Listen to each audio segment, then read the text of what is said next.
O Comitê de Política Monetária do Banco de Moçambique decidiu reduzir a taxa de juros de referência de 10,25% para 9,75%. Esta medida é considerada positiva pelos economistas, porém os mesmos alertam sobre possíveis impactos para a economia do país.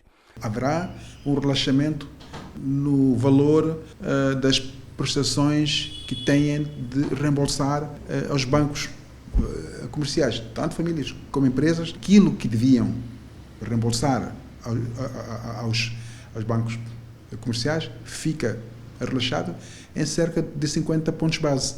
Devia ser esse o efeito direto. E o que eu lhe disse é que, infelizmente, não é uma proporção de 1 para 1.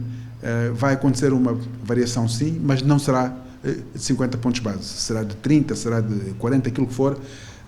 E o desejo nosso era que o efeito fosse direto. Se reduziu 50 pontos base, também devia reduzir a 0,5%.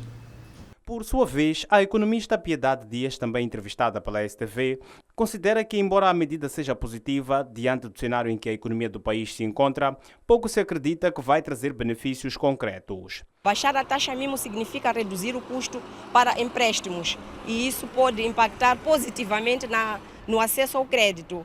Mas, diante do cenário em que nos encontramos, em que a economia está ressentida dos efeitos da tensão pós-eleitoral, não achamos que seja uma medida que vá trazer benefícios concretos. Por isso é que, de um tempo para cá, se olharmos para o início do ano, estávamos com uma taxa mínima fixada em cerca de 12,75 e agora estamos com 9,75, uma redução de cerca de 3 pontos, que devia ter um impacto visível naquilo que é o custo de vida, porque a taxa de juros ela tem uma relação direta com a inflação.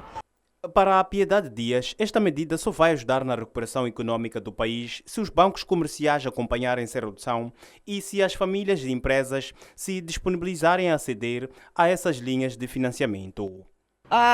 Poderá ajudar na recuperação econômica se os bancos comerciais acompanharem esta redução, porque o Banco de Moçambique ela sinaliza, mas depois quem tem que efetivar essa taxa ou fazer o cumprimento disto são os bancos comerciais, que têm uma finalidade econômica, ou seja, financeira. Os bancos comerciais existem para vender dinheiro, este é o papel delas. Portanto, se o Banco de Moçambique reduz, elas devem acompanhar esta redução. Mas mais do que acompanhar é que as famílias e as empresas devem estar disponíveis para aceder a essas linhas de financiamento. O que está a acontecer é que os bancos comerciais podem até reduzir a taxa de juros para empréstimos, mas os operadores econômicos, por causa da incerteza em que a economia vivencia, ter dificuldade de acederem aos bancos comerciais para poder recorrer a esses financiamentos. O Banco Central continua preocupado com o elevado nível de dívida pública interna e, segundo os economistas, é preciso haver controle da despesa pública, pois também tem efeitos na pressão sobre o sistema financeiro.